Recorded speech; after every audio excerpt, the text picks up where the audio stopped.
The Kyle Jackson era in Bowie State starts off great. Tennessee State and Alcorn look great despite their losses, and also how much weight should we put into week one? Oh yeah, it's Locked on HBCU. Play my music. You are Locked on HBCU, your daily podcast covering HBCU sports. Part of the Locked On Podcast Network, your team every day.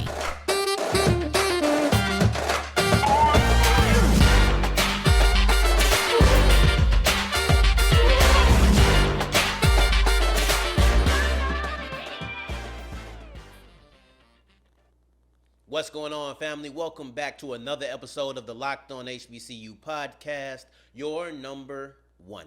Daily one-stop shop for everything HBCU athletics, Monday through Friday, part of the Locked on Podcast Network, your team every day. And I, of course, am Darian Gray, a.k.a. the Mouth of the South, Texas Southern alum and former TSU Herald Sports editor. Thank you for going on this journey with me, making Locked on HBCU your first listen of the day every day. And remember, just because the mic cuts off does not mean that the journey is over. It just means it's time to follow me on Twitter at South Exclusives. And I'm going to give out a disclaimer for today's episode. You are going to hear a lot of numbers as far as rankings and team rankings, as far as before week one, after week one. You're going to hear a lot of this, okay? So I'm just getting that disclaimer out now. It's not stats. It's not things like that. However, the rankings of our HBCU opponents are going to be pretty important into today's discussion. So I just want to get that out there now. So if you hear me saying number 16, number 8, you're going to hear these things. So it leads us right to our kickoff topic. And that's the fact that the Bowie State era the Kyle Jackson era in Bowie State, it got off to a really good start. Now, this is something that I was kind of paying attention to since June. Since Damon Wilson left, this was something that I was really quite interested in. And let's be honest, it's a natural question mark. The moment you lose your head coach, there's going to be a question mark. It really doesn't matter if you're good or if you're bad. Whatever you lost your head coach is going to be a question about, if you're a bad team, well, can this guy improve the ball club? But if you were a good team, now you're looking at it, can you sustain? Which is the situation with Bowie State. The question was always, was Kyle Jackson going to be able to sustain what Damon Wilson had built, what Damon Wilson had made Bowie State to being over the last decade? It's a big question. It's naturally something that you're going to want to ask. We don't have the answers yet. It's week one. We don't genuinely have the answers on how things are going to pan out. But after week one, I can tell you this, it sure does look good. I can't tell you what Kyle Jackson to be for what could be a long tenure, what could be a 1 year span. I can tell you that he's trying to build it to being the Kyle Jackson era. Right now, it's not. Right now, it's just a year, right? In my mind, you kind of have to go through a couple of years if you really want to have an era that's going to last for a long time with people talking about it, right? And not be a joke. When people say you had an era in this 1 year, they're probably clowning you. We don't want that for Kyle Jackson. Mind you, he is an interim head coach at the moment, so he's really auditioning for his job. I believe that Bowie State picked up the second most monumental win, biggest win, most important, most impactful, however you really want to phrase it. I think they picked up that second biggest win in the HBCU landscape, only behind Jackson State. They're top three for sure in my mind.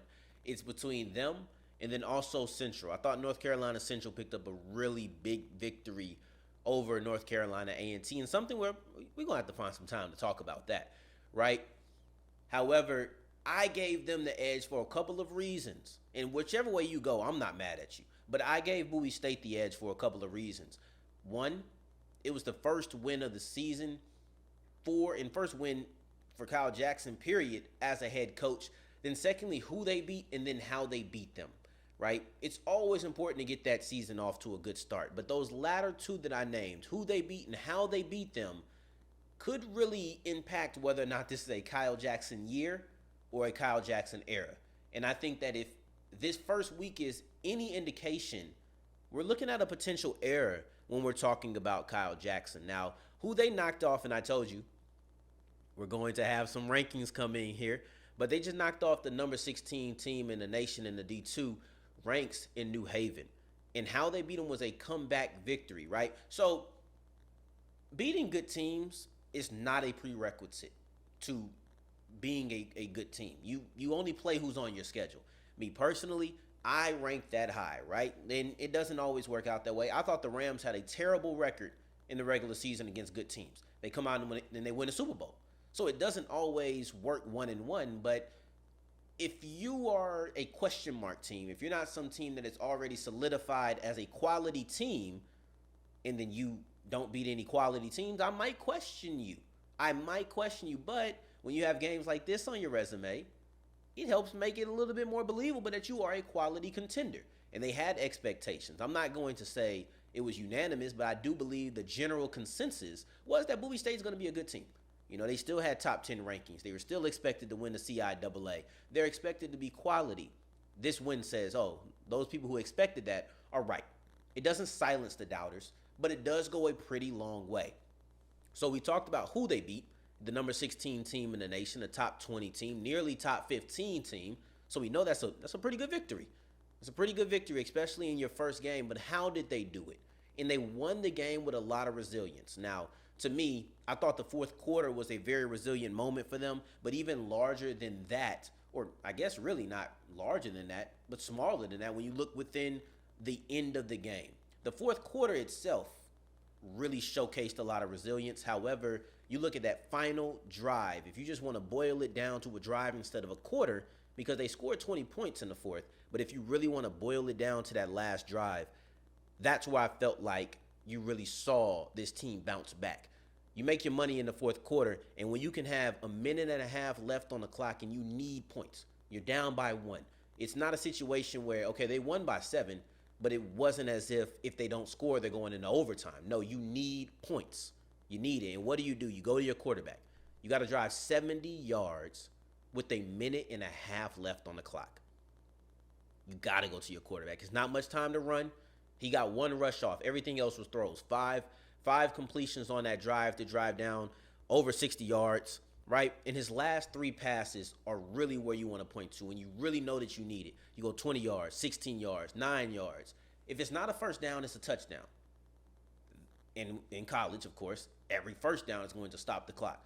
You don't want to be short of the sticks much when you have this type of drive because you're going to keep the clock running. The more first downs you can get, the more you can stop until the ball is set for play. It just kind of extends the drive. It's hidden time, if you want to call it that, right? You know, we call things hidden yards. This is kind of hidden time. The ability to just get a first down, set the clock, get your play together, and run. That's what the quarterback was able to do. So we want to give much credit to Dion Galat. I hope I said that right. But yeah, he was able to really show up for Bowie State. And now the Kyle Jackson era starts off with a victory over one of the better teams in the country. So if we're talking about, hey, this team is 8th in the nation, this team is going to be really good, going to be another playoff top 10 team, we'll see about that. I'll tell you right now, it's easier to believe now that they knocked off number 16. Quality win to start off Kyle Jackson's tenure. We'll see how it continues to go. Teams that didn't start off with a victory, but I still felt were a quality start as well, are Tennessee State and Alcorn State. We're going to talk about why, despite the result not going in their favor, there was still a lot of things that you could be encouraged by. But before I do that, I want to tell you about Underdog Fantasy, because that's who is bringing today's episode.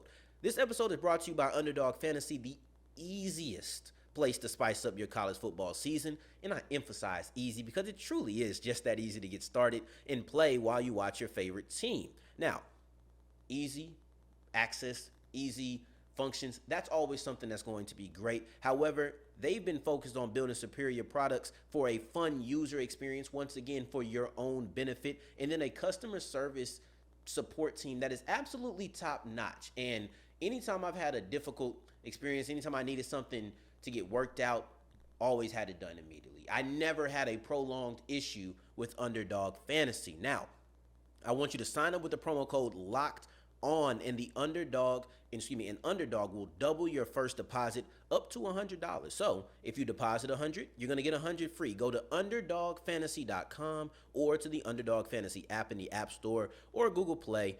Understand that it's Underdog Fantasy with the promo code LOCKED on. Get in on the college football pick'em action today.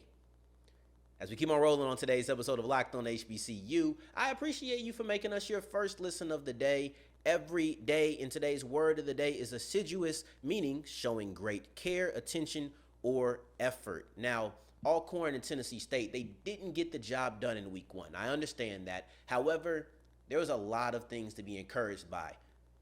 I'm going to tell you the truth. I hate the idea of moral victories. They suck to me. I think they're ridiculous to me. However, I would never say them to a player. I hated it when I played. It just, what does that really mean? I don't want a moral victory. I want a real victory. But I'm talking to the fans now.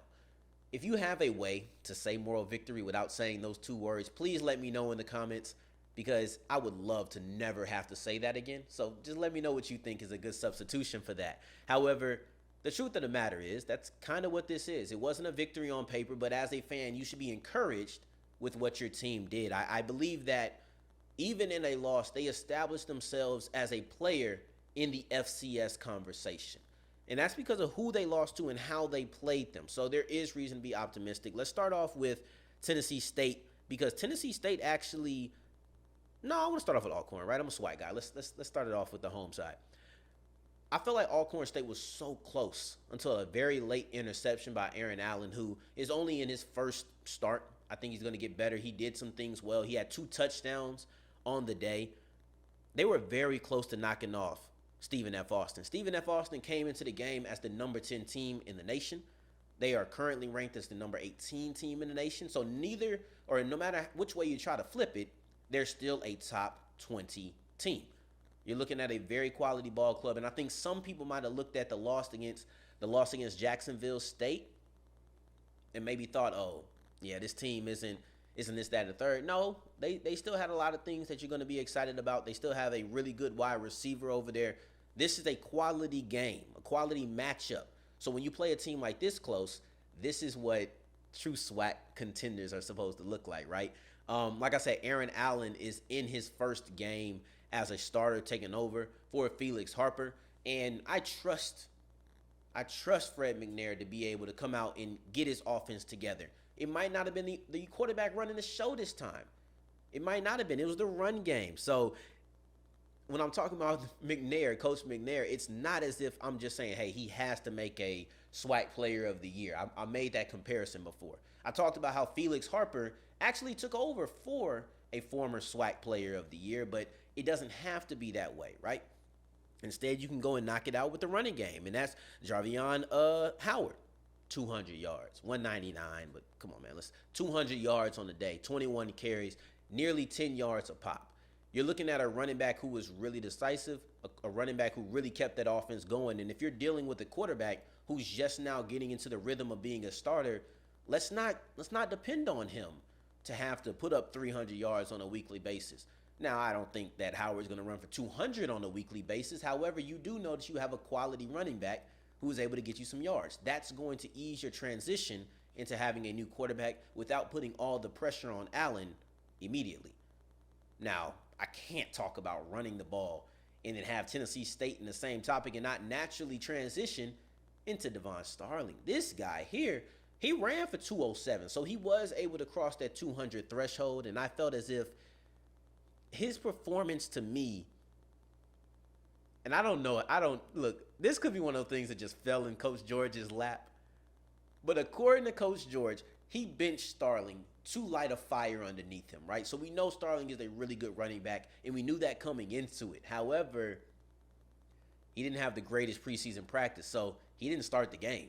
I think he'll be starting next week. But according to George, the purpose of benching him was to see how he would respond, and he responded incredibly, Like I said, 200 yards on the day. He had a big touchdown run. I think it was about 43 yards, if I'm not mistaken. And Tennessee State really almost had Eastern Washington, who, we're talking about rankings and we're getting into them, right?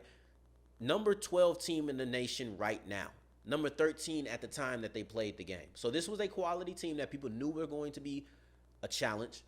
I don't know if many people expected Tennessee State to be right there with them, but they were. And we're going to talk about why being close, even though they didn't get the whole cigar, being close is still something that I feel like should be championed in this situation.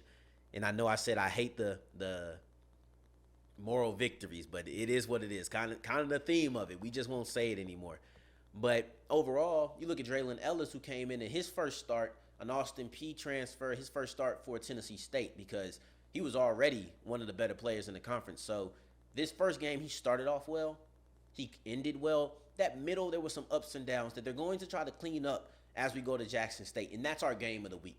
We will vote on a game of the week when it's not an obvious game of the week. That's the difference. So right now, I think the Southern Heritage Classic is a pretty obvious game of the week with how Jackson State performed and how Tennessee State performed. This is the game that I think we should all have our eyes on. Now, when talking about Draylon Ellis, yes, he started hot, ended hot. It wasn't so great in the middle. These are some of the kinks that you're going to try to work out as we go into the next game. It's an ongoing process, and that lightning delay really kicked it together. They had a lightning delay like it feels like every game has had over the first 2 weeks.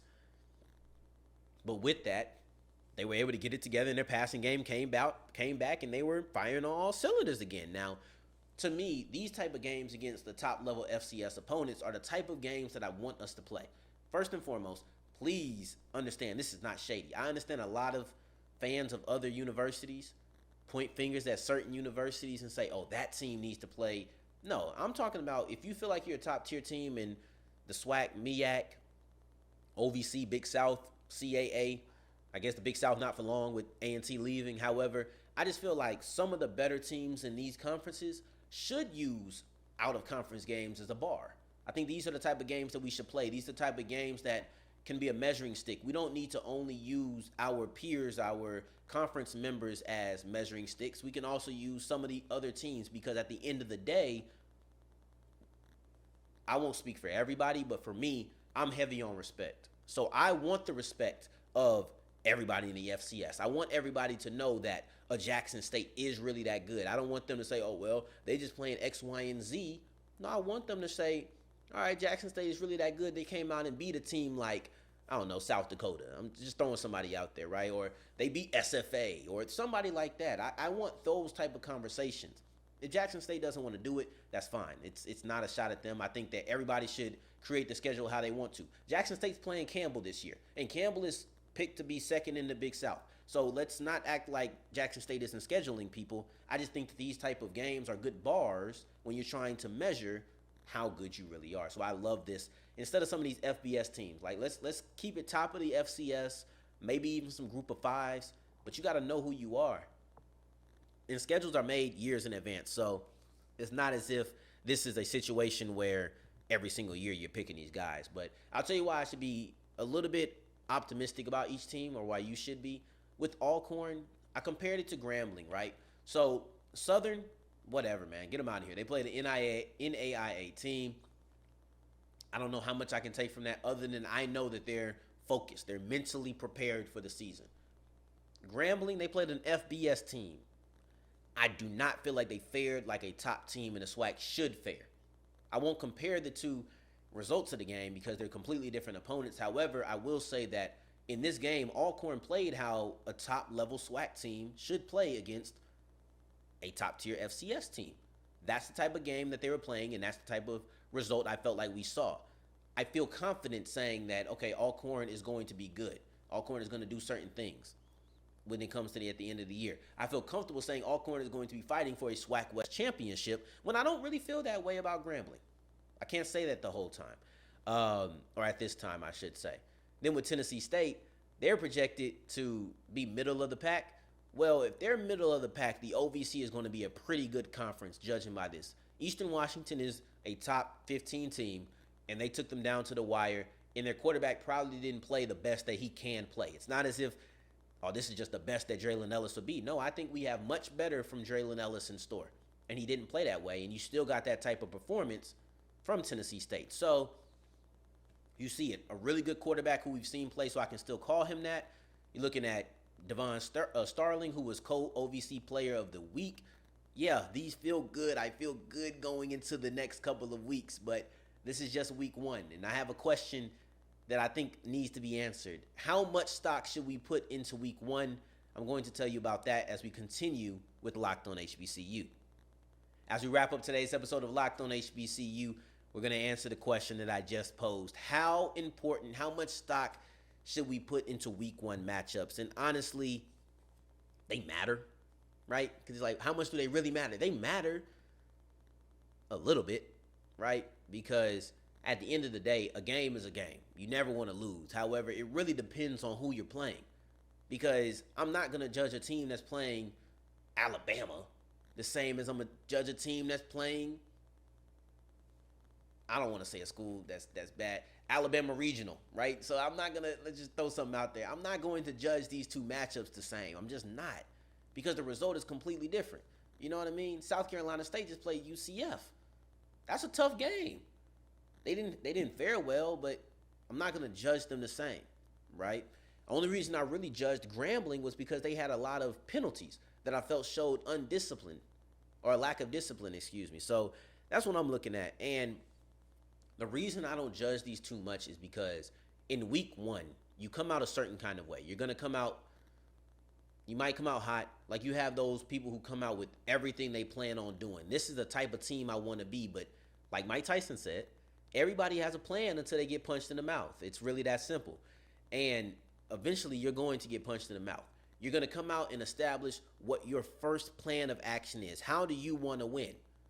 But after that, a couple of weeks, you're going to run into a good team. A good team is going to figure out a way to, if not stop you, they're going to figure out a way to slow you down at whatever the first thing you want to do is. You're going to either have to counter and find another way to do that or attack them from a different way. You're likely not going to be able to win the same exact way all the way throughout the season. It's just not likely. So if you're a quality team, you're going to have to adjust. You're going to have multiple game plans. You're going to have some counters. That's what you're going to have. All that's likely not going to be shown in week one. Once again, it does matter who you're playing. So when you look at it, if it's not TSU versus PV, if it's not Jackson State versus FAMU, who's playing conference games? Not many people. And that's what really matters. If I lose every single one of my out-of-conference games, however, I win all of my conference games, I won the conference. And that's really what matters when we're talking about championships. That's what matters when we're talking about automatic bids into the FCS playoffs. If we're talking about some of these schools that are outside of the HBCU conferences, that's what the important thing is, not these out-of-conference games. They're great tune-ups. They're great for gauging where you're at. We just talked about how Tennessee State and Alcorn just got a good gauge of where they're at by playing some of the better FCS teams. In the long run, even if they would have won those games but they lost multiple conference games, hey, that would have been a good victory in a season that you're probably not too proud of. So it's all about what's important. So you might ask me, if you can't fully know who a team is, right, because they're not their final version in week one, and I'm not just talking about injuries, and if this doesn't really matter to conference play, what is the important part? It's a way to kind of gauge where you're at. And it depends. Like South Carolina State versus UCF, I'm not doing no assiduous analysis on that. I'm not looking too deeply into it because I understand that that's likely not the level of competition. When it's those situations, I only look at those as pluses. If you're going against a big school, I'm looking for you to do something good. I'm not looking for the bad. I'm only looking for the good that I can highlight because I'm going to assume that the good is only going to be extenuated, when you're playing against teams on your level, in your conference. That's what my mindset is, right? But then when you look at North Carolina A&T versus North Carolina Central, these are two evenly matched teams. They might not be conference members, but these are evenly matched teams. Well, I can walk away with a little bit more about that. I can walk away feeling like, man, Davis Richard really stepped out and did his thing in the first week. This guy looks amazing. I can really sit there and say those type of things because this feels even. Right? So I can go negative, I can go positive, doesn't matter. When you're looking at week one, I think it's best that you sit there and look at who your opponent is before you really decide how much breaking down am I going to do. If you lose by a big margin to an FBS team, it doesn't mean your team is sorry. It doesn't at all, right? But if you lose by a big margin to an FCS team, right, somebody you consider your peer, you might want to sit there and question some things. So to answer the question, how much does week one matter? It simply matters dependent upon who you're playing. So I'm going to leave that up to you and determine by what you think that team is. I won't say it for you. That's all up to you. But I appreciate you for making us your first listen of the day every day. And we're kind of going to extend today's conversation tomorrow. We're going to talk about money games. Should they stop? I heard a couple of people on the timeline saying we got to get rid of these money games, man. I'm going to give you my whole take on it on tomorrow's episode of Locked On HBCU. For your second listen of the day, make sure you are checking out the Ultimate Pro Football Preview. The season starts Thursday. We have an 8-episode breakdown of the upcoming season. You're going to have some of your local team experts. You're going to have the betting angle from Lee Sterling of Locked On Bets. All you have to do is search Ultimate Ultimate Pro Football Preview 2022 on your Odyssey app, YouTube, or wherever you get your podcast. In the meantime, in between time, if you want to look for me, because why wouldn't you, right? Go ahead and follow me on Twitter at South Exclusives. Until the next time that we hear each other, family, take care, stay blessed. Peace.